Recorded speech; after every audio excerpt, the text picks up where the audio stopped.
All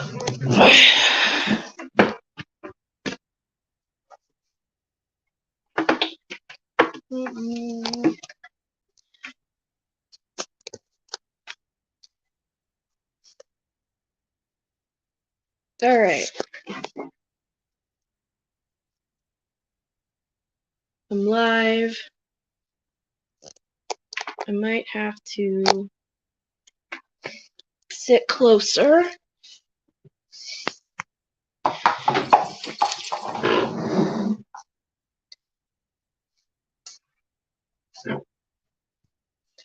That's better. Hey, Mom, I'm live. Okay. Today on an all-new Dr. Phil. Terrell spent more than a decade in prison for a crime he did not commit. Once they started accusing me of rape and murder, I immediately asked for my mother. What did they say? You're never gonna see your mother again. So Brendan Dassey, 16-year-old special education student, you bring that kid alone inside an interrogation. No, Ginger. Mom, no dad, no lawyer. He didn't have any idea until he confessed it. Let's do it. No, Ginger, not now. No ball now. It's live right now, Egypt Mania.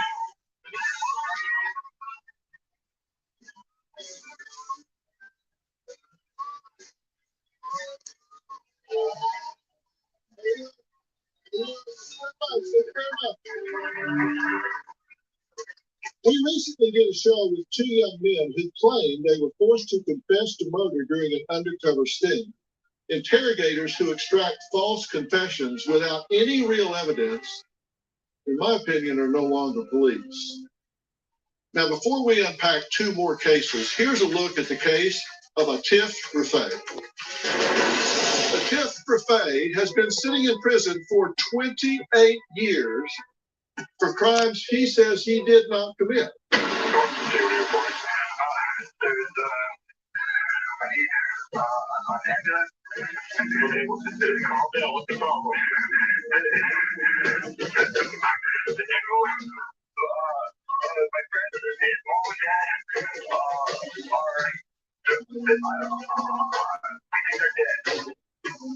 The Royal Canadian Mounted Police developed an undercover investigative technique called the Mr. Big technique.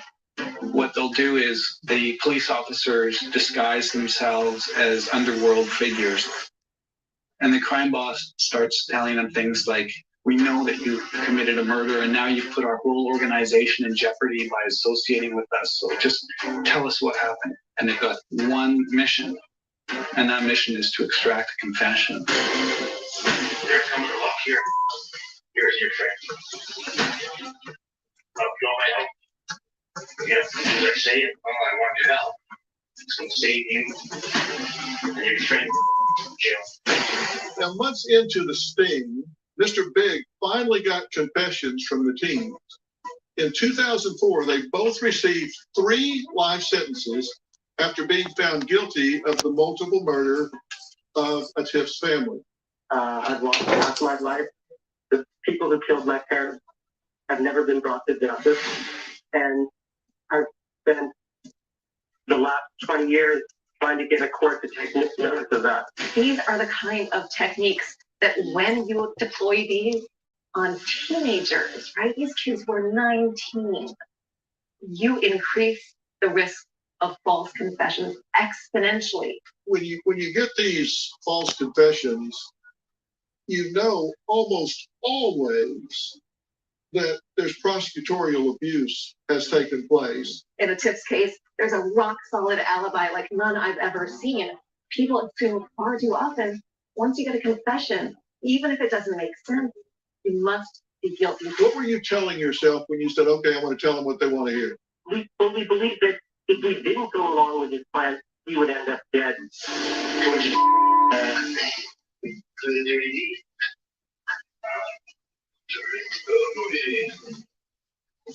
He was just changing his story as he's being pressed by the undercover officer. There was overwhelming doubt from day one. There's airtight alibis. There's no physical evidence. And yet They zeroed in on these kids. The TIF is under the impression that if he didn't confess, these mobsters just might kill him. Why did you do this? Well, I guess the unique anything was to get that felt up so we could I guess process and that's all.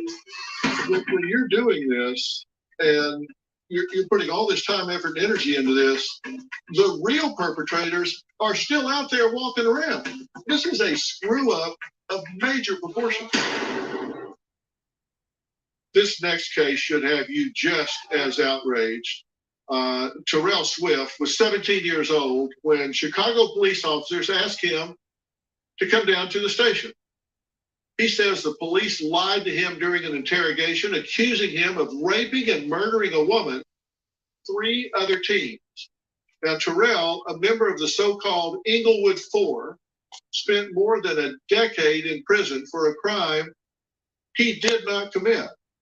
That's not a matter of opinion. He did not commit the crime. He was exonerated in 2012 based on DNA evidence. Take a look.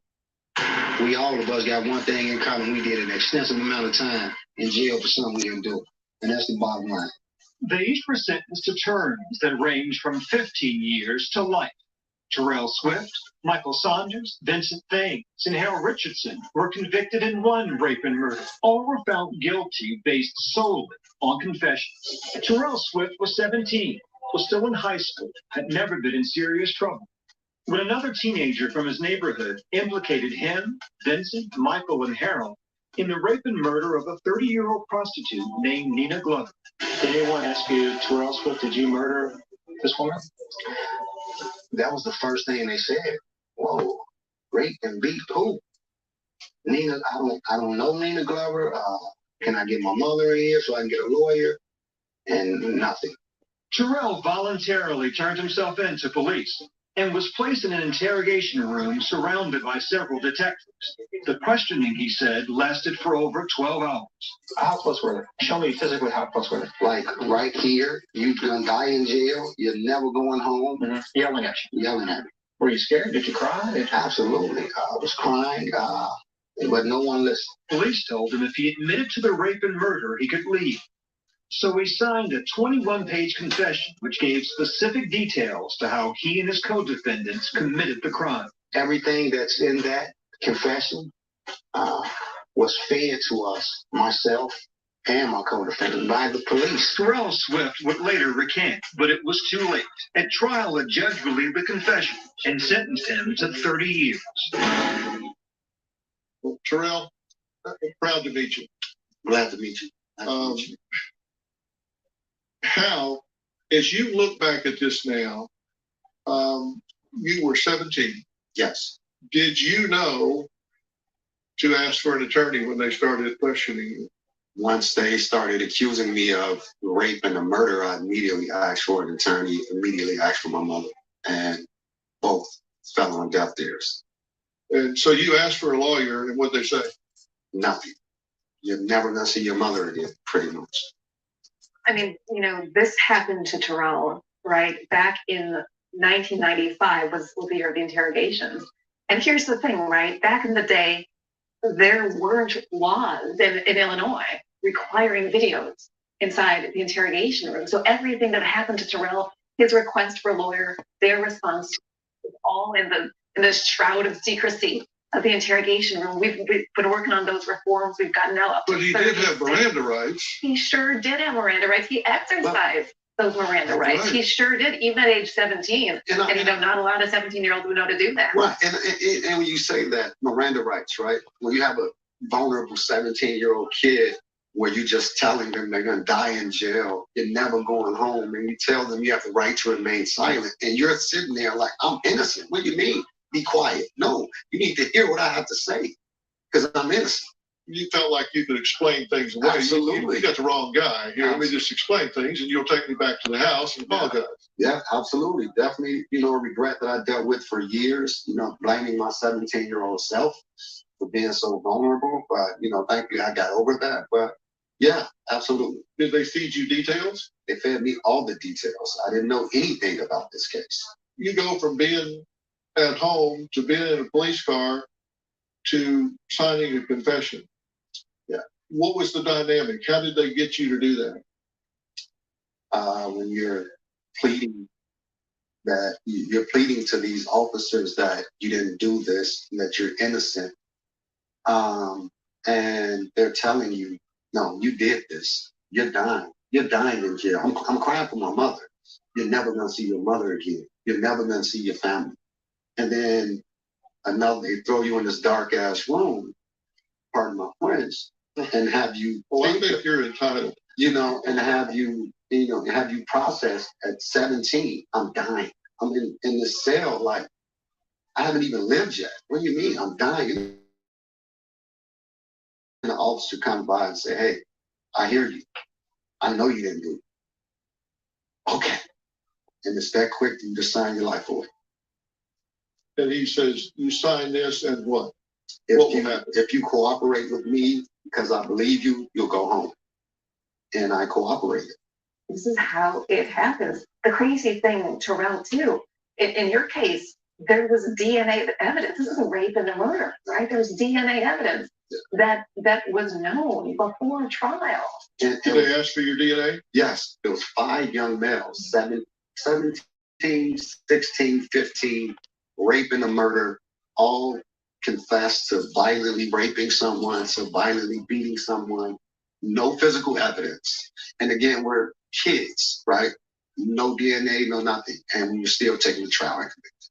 I think ironically, too, Terrell's case and a lot is you got faith in the justice system is going to work. It's going to do its job. And you assume these lies about we have DNA, we have fingerprints, the police are going to go investigate. So your confession's meaningless because the investigation will prove your innocence. And then that never happens. So how did Terrell finally get released? We're going to talk about that next.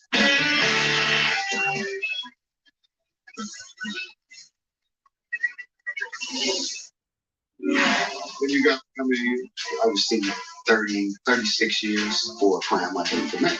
What did you say to yourself?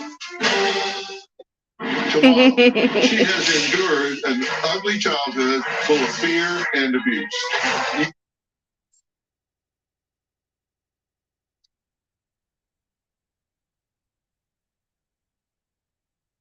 Yet they're spending life in. All you did was get born.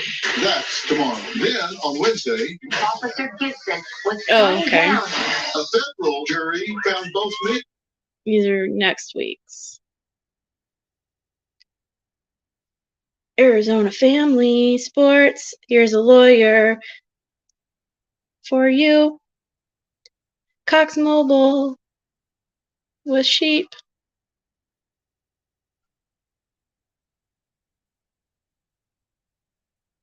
City of Hope. City of Hope Hospital. Sorry, I'm over here crying silently while listening to that guy talking about his experience, and that's just really sad and heartbreaking. And spill about their star. My heart goes out to him. Here we go. Now, if you've followed me at all over the last few decades, you know I am a huge proponent of law enforcement in general. I support law enforcement. I thank them for doing their jobs every day. That doesn't mean they all do a good job. Doesn't mean they all should have a badge. There are a lot of people walking around with a badge and a gun that should have neither. And there are those that do things under that flag that embarrass the hundreds of thousands of men and women who wear the uniform, and that's too bad. And there's no excuse for it. We need to do a better job of selecting and monitoring. And when something happens like this, shame on them. No question about it. Terrell says the police were threatening him, telling him he was going to die in jail for raping a woman he didn't even know, never met, never seen, never encountered. DNA science was well established at this point. you have evidence as to whether he was there or whether he wasn't. And they had this before trial. And yet still with this confession. Ginger. And all of you sitting there right now are probably thinking, there's no way I would confess to a crime that I didn't commit. But I can tell you, particularly when you're young, Ginger. and you're isolated, and you have authority figures that are threatening you, and particularly those that are saying, you go forward with this. Hold on one second.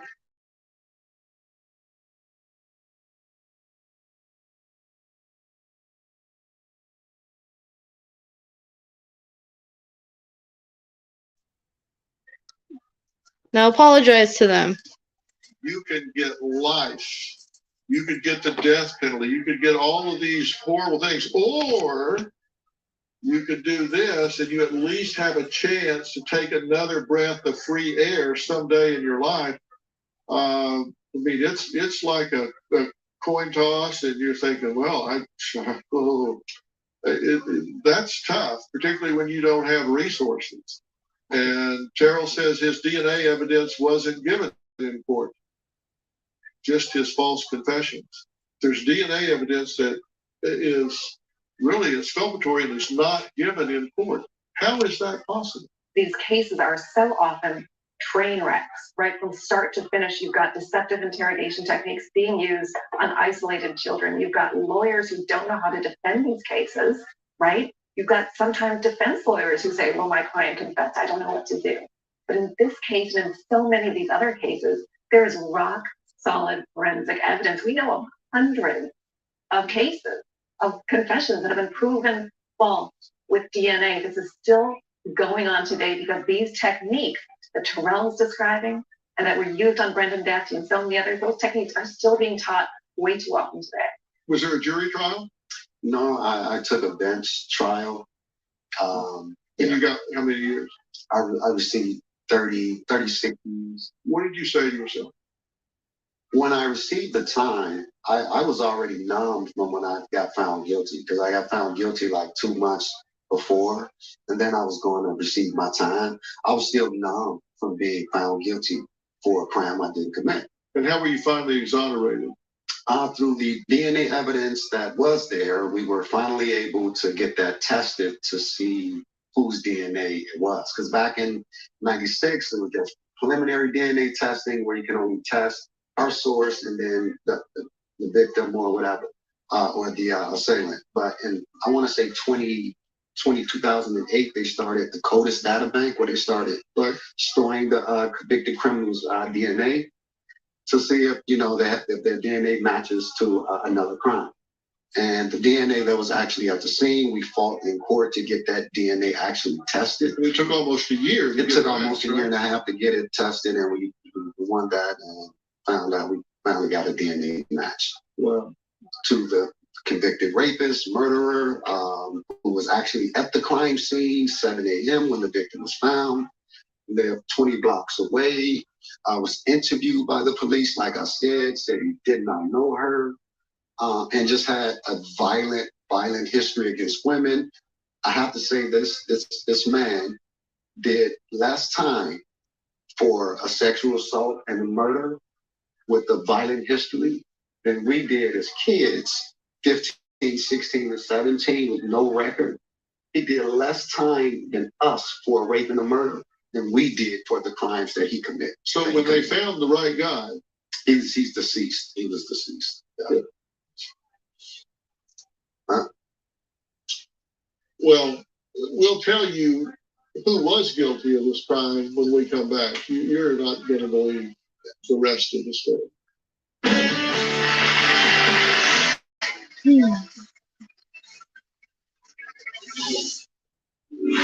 How many times has he been arrested? I can't even count. 83. I wonder how many other people took a fall while this guy was going in and out of the jail like a revolving door. I'm here with. Who's asking? You can share the link. if you go on YouTube and you go to my group, my YouTube, Brendan Talks 2.0, you should be able to share this actual video with whoever you want to share it to. So yeah, you should be able to share this in your group.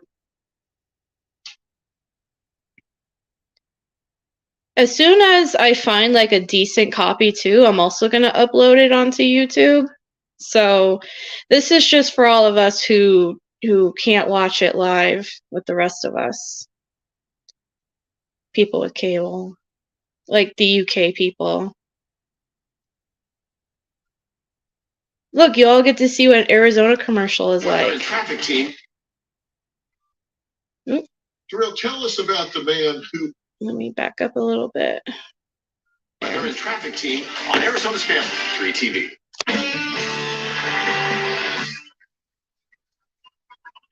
But Terrell, tell us about the man who was finally convicted of this crime. Yeah, once we finally got the DNA, we fought to get the DNA tested. We matched to a guy named Johnny Douglas. And how many times has he been arrested? I can't even count. 83. Yeah. Oh, jeez. And how many times has he been convicted? Quite a bit. 38. Many of which were sexual assaults and violent attacks on women. So within 20 blocks of this crime scene, you've got somebody that would seem to me to be a pretty good candidate. But instead, you arrest 4 teenagers, and Terrell here has not one blemish on his record, and he gets 30-something years. I wonder how many other people took a fall while this guy was going in and out of the jail like a revolving door. And other people were being arrested and hammered because they couldn't fight back. Now, you turned this around and sued. Yes. Right? Who? The state of Illinois, the city of Chicago, Cook County, there was quite a few of them.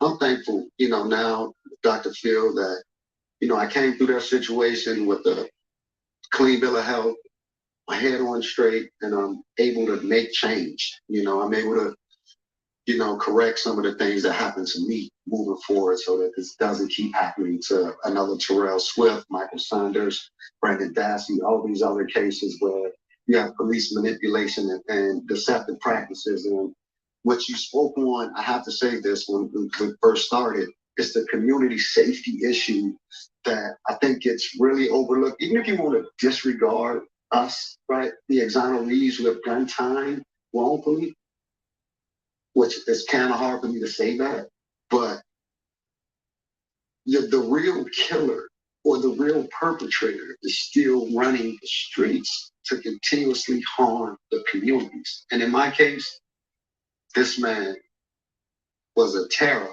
in our community, and they did nothing. 83 arrests. Yeah. I think it's important too, because Terrell's too humble to say this, but he's been an inspiration and a motivation for change across the country. I mean, we've had a chance to interact together as a team, and he's helped testify to change legislation in states across the country. His story helps our team motivate law enforcement to change. So his impact just has this ripple effect that doesn't stop. And I think that's important to know. Yeah. And why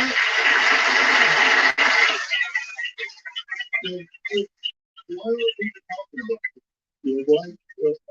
We're obviously here talking about it, but why are people talking about this? It needs to be talked about. We need to hold these people accountable.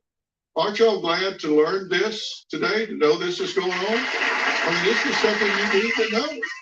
When we come back, Brendan Dassey's confession came into question when we all tuned in to the docuseries Making a Murderer. Now, Laura is going to talk about it, and we're going to find out why he's still sitting in prison today.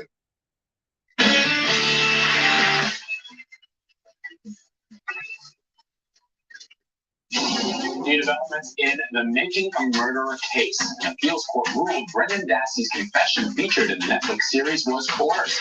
We have the evidence, but we just need you to be honest with us. Tell us where she was shot. We're just going to come up and ask you who shot her in front. Did you bully a confession out of this morning? Yeah, it's no problem. Facebook user. Anything I post on YouTube or in my group, as long as it's not pictures like that Peter Barb share, you're more than welcome to share, you know, because it's all for Brendan, you know. As soon as I can, after I'm done streaming, I can post the link in the chat there. But if you come over to, like I said, to YouTube and you come to Brendan Talks 2.0, you can share this live link out.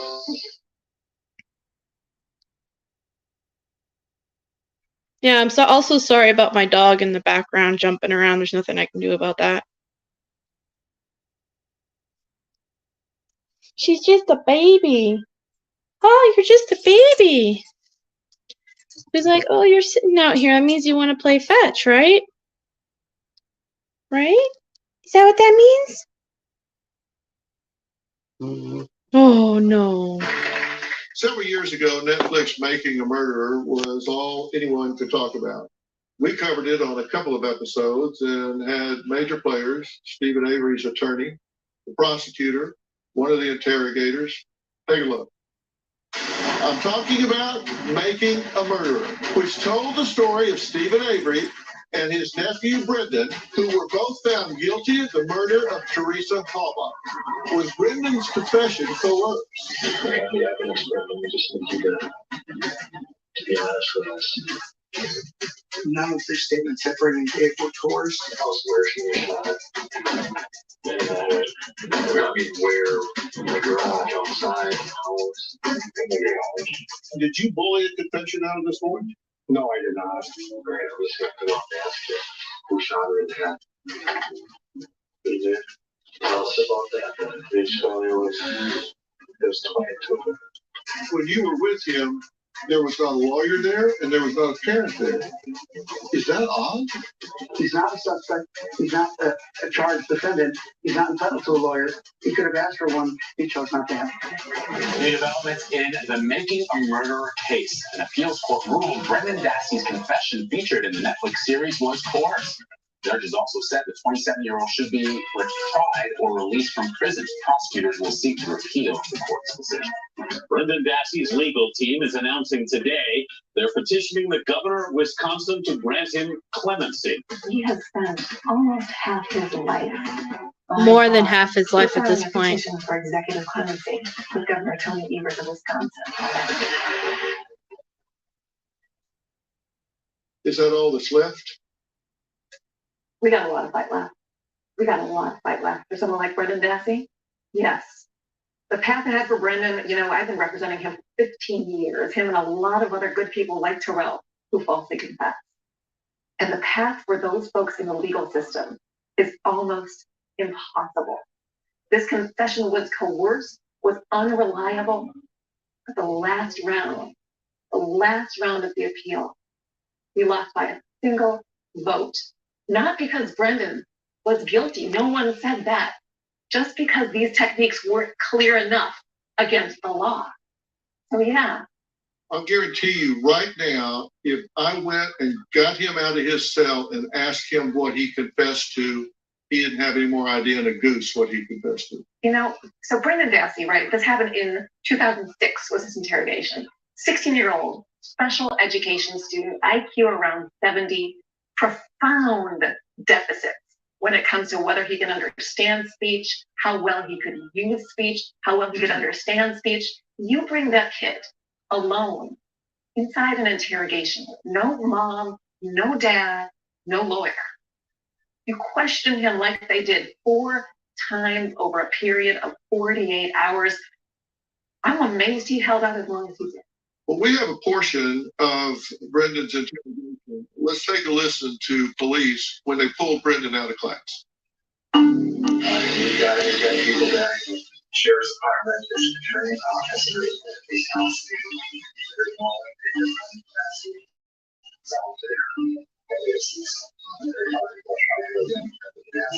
with respect, he said he only had something to do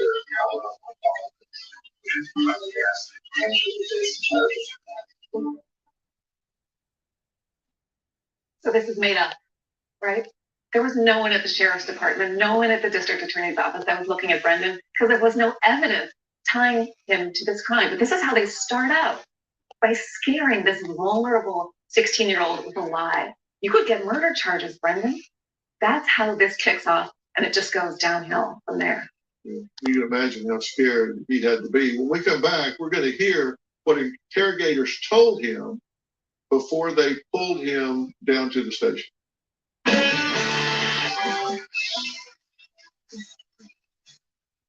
Tomorrow on an all-new Dr. Phil, you have changed group homes.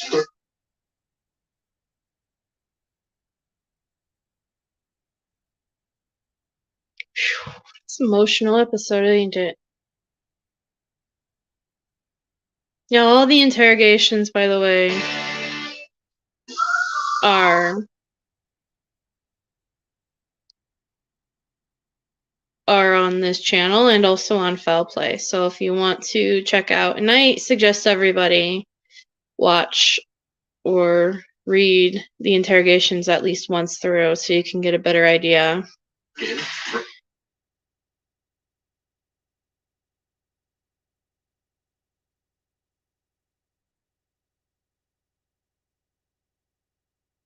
Good breakfast.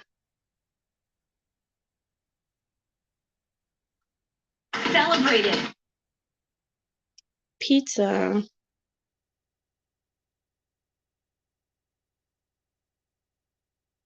Them ahead of time.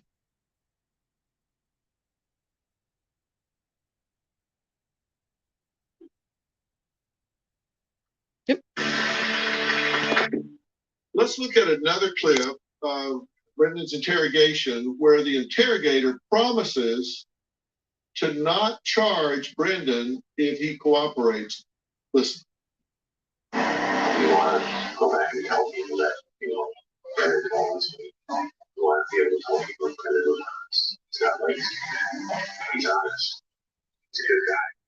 He's got both places. But in order for something that he be honest with us, it's why you're not being honest. You order that player. You can't be honest with you.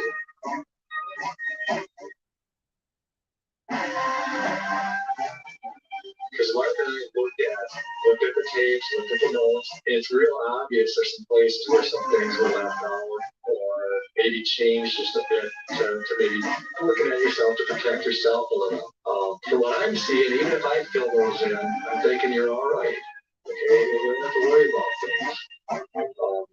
We're the area. And we know what Stephen did, and we know kind of what happened to you when you did. We just need to hear the whole story from you. As soon as we get that, we're comfortable with that. I think you're going to be a lot more comfortable with it. It's going to be a lot easier on you now.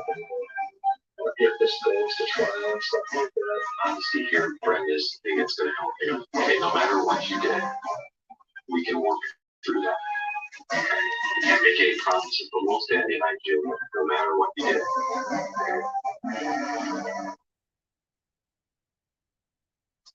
Just tell us. We got you. We got your back. That's right. So first you've got fake charges, right?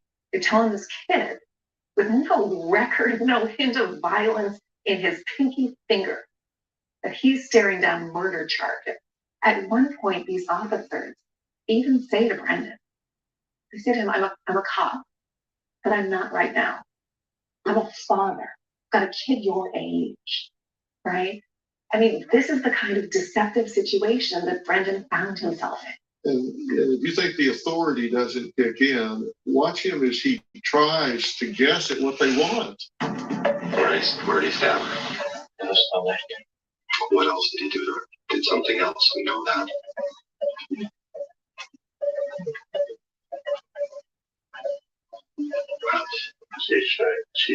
He tied her up.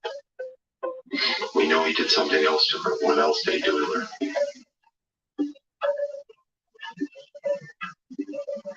He choked her. We have the evidence, Brendan. We just need you to be honest with us. Did he come off her hair? What else? What else was done to her head?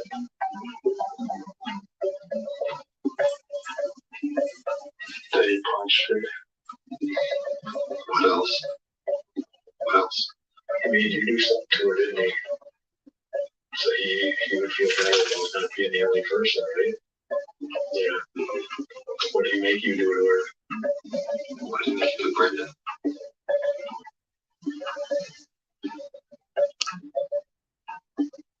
It's okay. What did he make you do?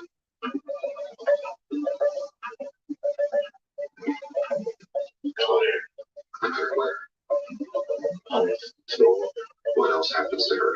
In her head? extremely, extremely important you tell us this. For us to believe you. Come on, Brendan. What else? We know, we just need you to tell us.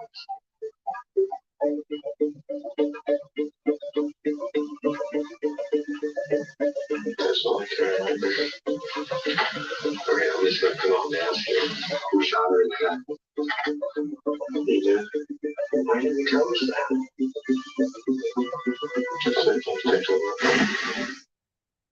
Why didn't you tell us that? Because you hadn't told me yet.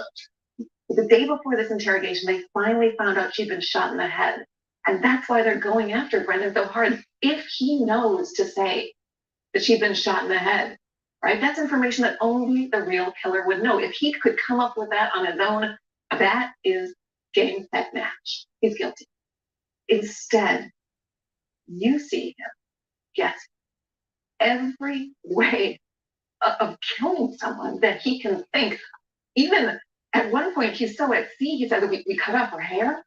Yeah. You know, he is guessing and guessing and can't come up with the right answer until they have to tell him the right answer.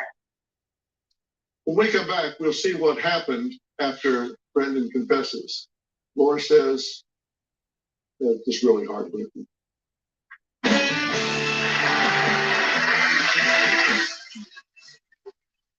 When you extremely heartbreaking. We all know what happened. He's still in prison.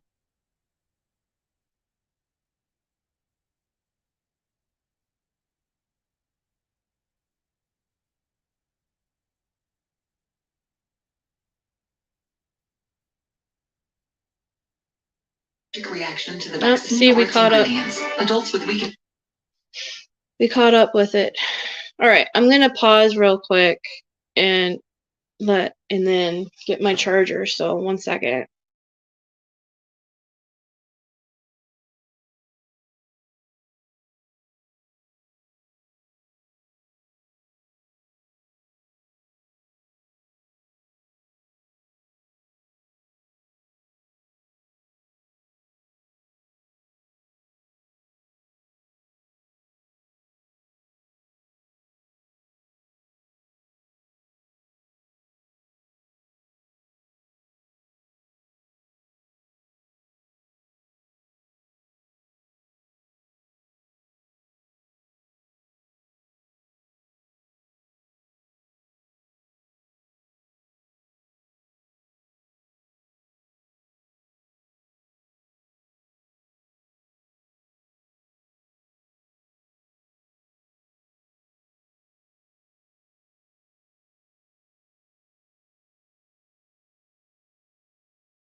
Trying to just press any button to dismiss this screen.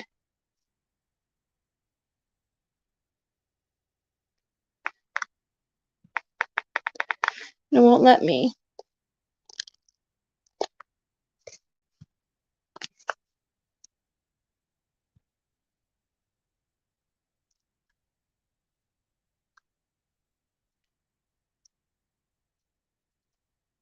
Did the battery die? Oh my gosh, there's no batteries in here. Oh my gosh, it's the other oh my God. That didn't have batteries in it. This does. Jeez, Becca.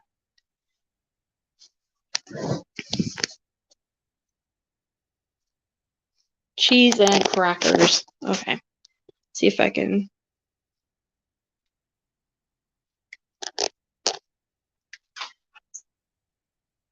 Might have to. move my charger closer.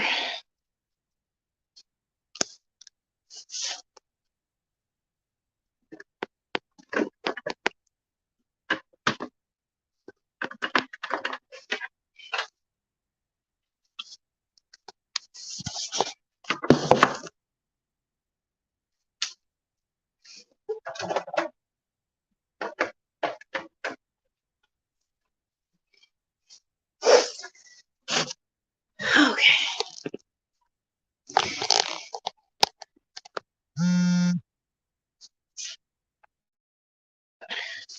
Much better.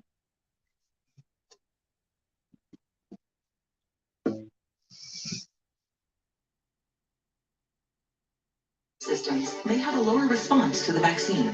The most common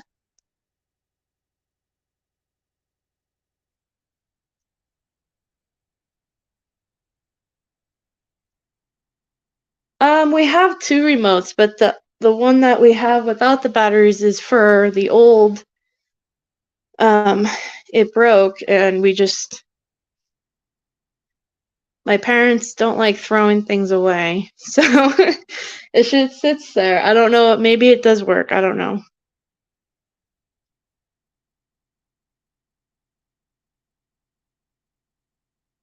But we have 2 remotes, so this is the one that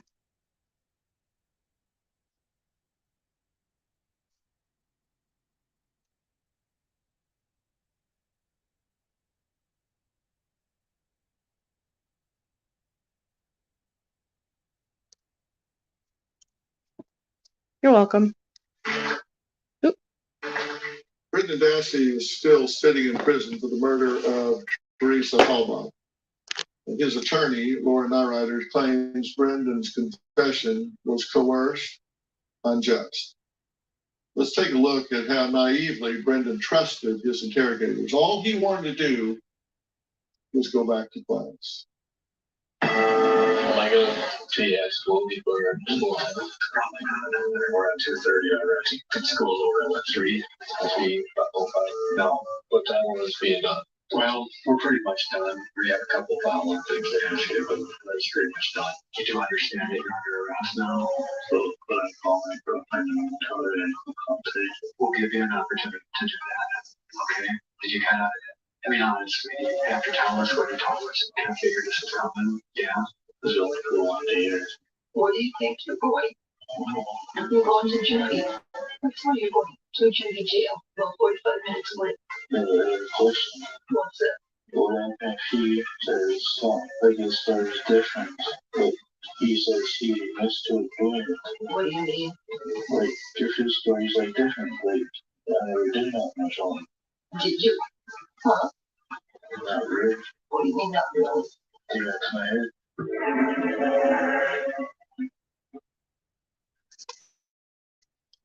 Wow. You know, when you look at this, you can imagine this family at home talking about this. They're just not deep in resources. Here's a kid who just confessed to rape and murder, who's asking to go back to school so he can finish his project in 6 hours. Why does he think he can go back to school? Because that's what they said, right? We'll help you out, right? We're the good guys. You're going to have nothing to worry about if you just fill in the blanks. He totally doesn't get the gravity of the situation. When his mom finally comes in, right, he says to her, I didn't really do this. And she says, well, what do you mean? He says, they got to my head. That is Brendan, with all of his limitations and disabilities, trying his best to tell his mom what just happened to him, right? The things that we saw on the video. And what's so crucial about the fact that this was caught on video, all of this interrogation, right? Because we know Brendan wouldn't be able, I don't think, to tell us in his own words what happened to him. Thank God we have this video. This video is now serving as a teaching, as a training tool for so many officers around the country who are learning from Brendan Dassey's case. Well, you know, I've said I've spent a lot of my professional career in the litigation arena, and I'm not an attorney. Don't mean to brag, but I'm not. No offense. But I looked at the psychological aspects of these trials and the dynamics that went on, everything from interrogation, questioning, witness prep, jury dynamics. And this weighs heavily on me. And I'm going to give you my final thoughts about this and what it means to all of us and what our duties are. Final thoughts, moving back.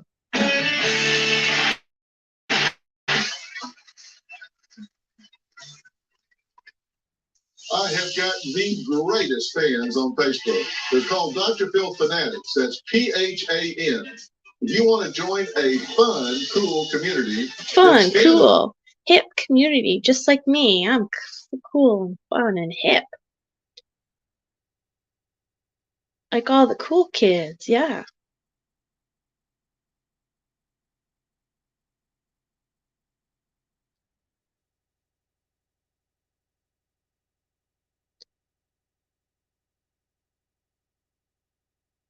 You taking your place in Jeopardy. Arizona. Basketball, sports. out of control. Lawyers. Furniture. And he'll upgrade. Anyway, caught up again.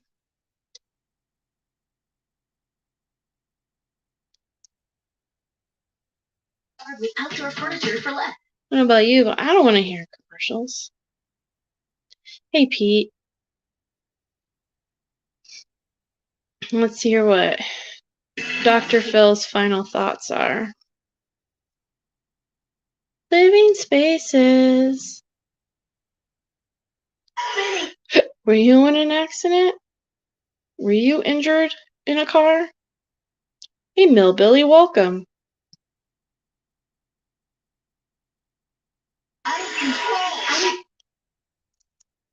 Call this lawyer. January 9th, 1997, Richard Glossop was just working hard and spending time with the people that loved him when, bam, he was arrested, convicted, and sentenced to die by lethal injection for a murder he did not commit.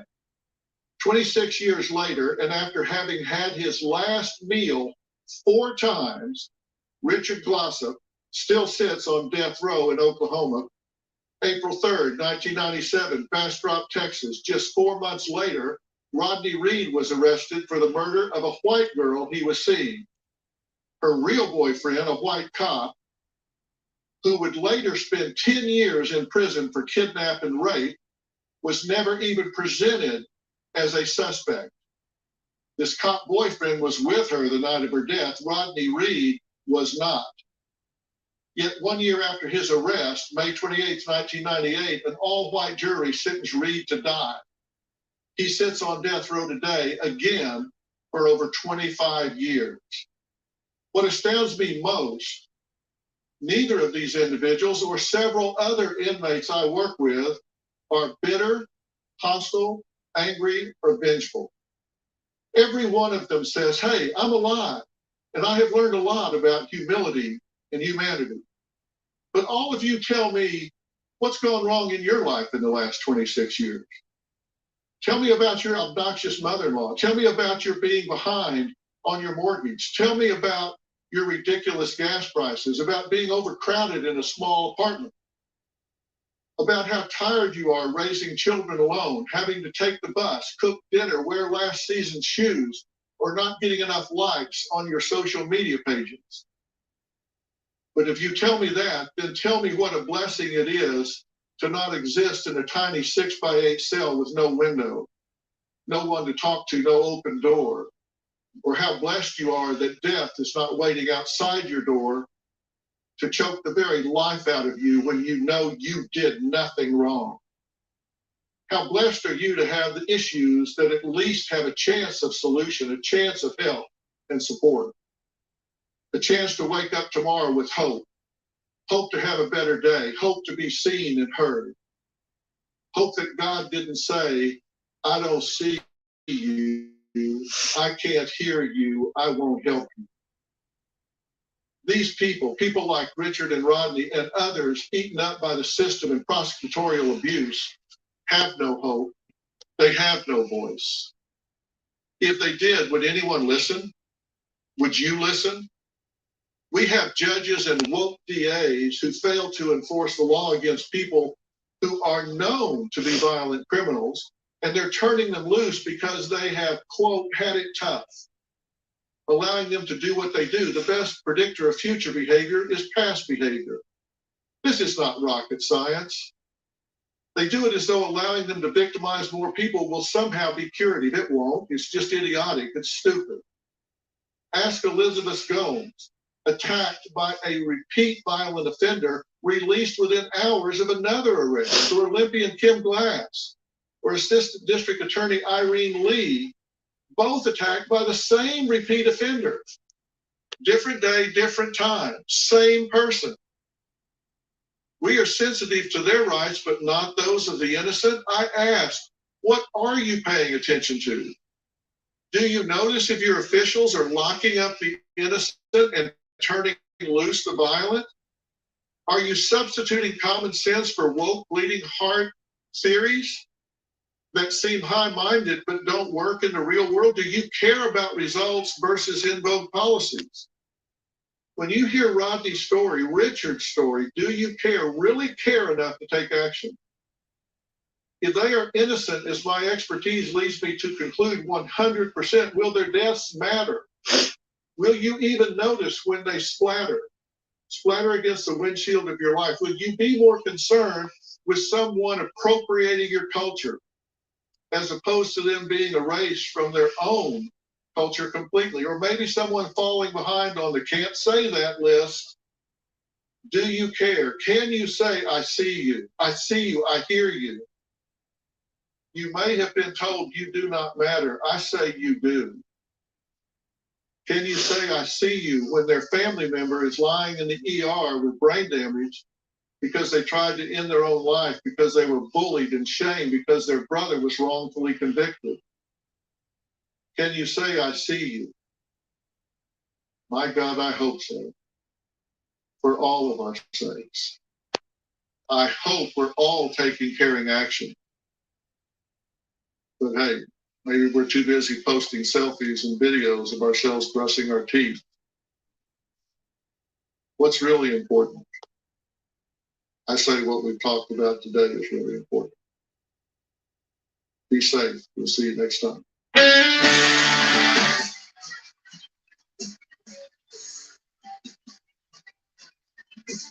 Way to be an asshole, Dr. Phil, and make me cry. Thank you all for being here. And yeah, there's Dr. Phil walking off the property. Thank you all for being here. And yeah, let's let me hold on. Do we have anybody want to leave any final thoughts? Or yeah, we see you, Brett. That really was, wow, we see you, Brendan. You're welcome, Rhonda, Nicola. Hey, Paul. You're trying to make me laugh.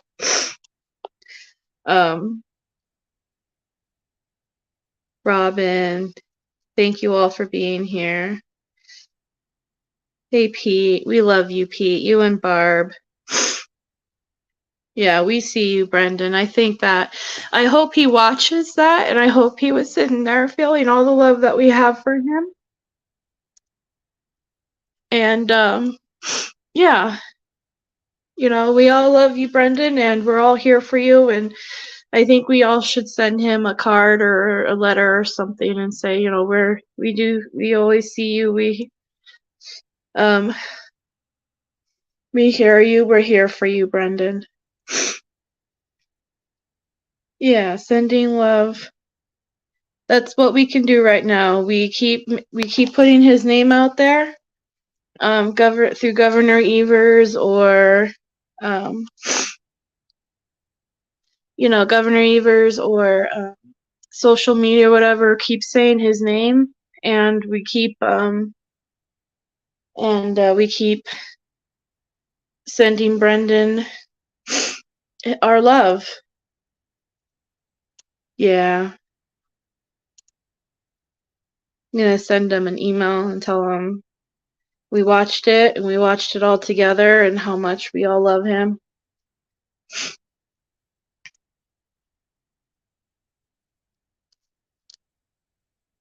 I hope so too, Roxanne. I hope that this made. I hope Dr. Phil takes on Brendan's case and does something with it. And you know, keeps talking about Brendan. That's what we need Dr. Phil to do. Keep talking about Brendan. Write to Governor Evers. Keep talking about Brendan. That was such a good show. Thank you everybody for being here, for showing support. And like I said before, you're more than welcome to share this out to whatever group or page or wherever, and so people can watch it. As soon as I think that's Barb. Thank you, Barb. I can't see because it says Facebook user, but thank you, Barb. We all love you too. I don't think so, Egypt Mania, but I think if he went with Laura Nyrider as a special, because he is considered a psychologist, so maybe she could have him come in on special visit. So thank you, Paul, TJ, Erica. Yeah, so yeah, you're more than welcome to share this out. And as soon as I get a better copy, I'm going to post it on the channel, one without me sniffling in the background or my dog barking or anything like that. But thank you all for being here and much love to everybody. All right. Have a good day, everybody.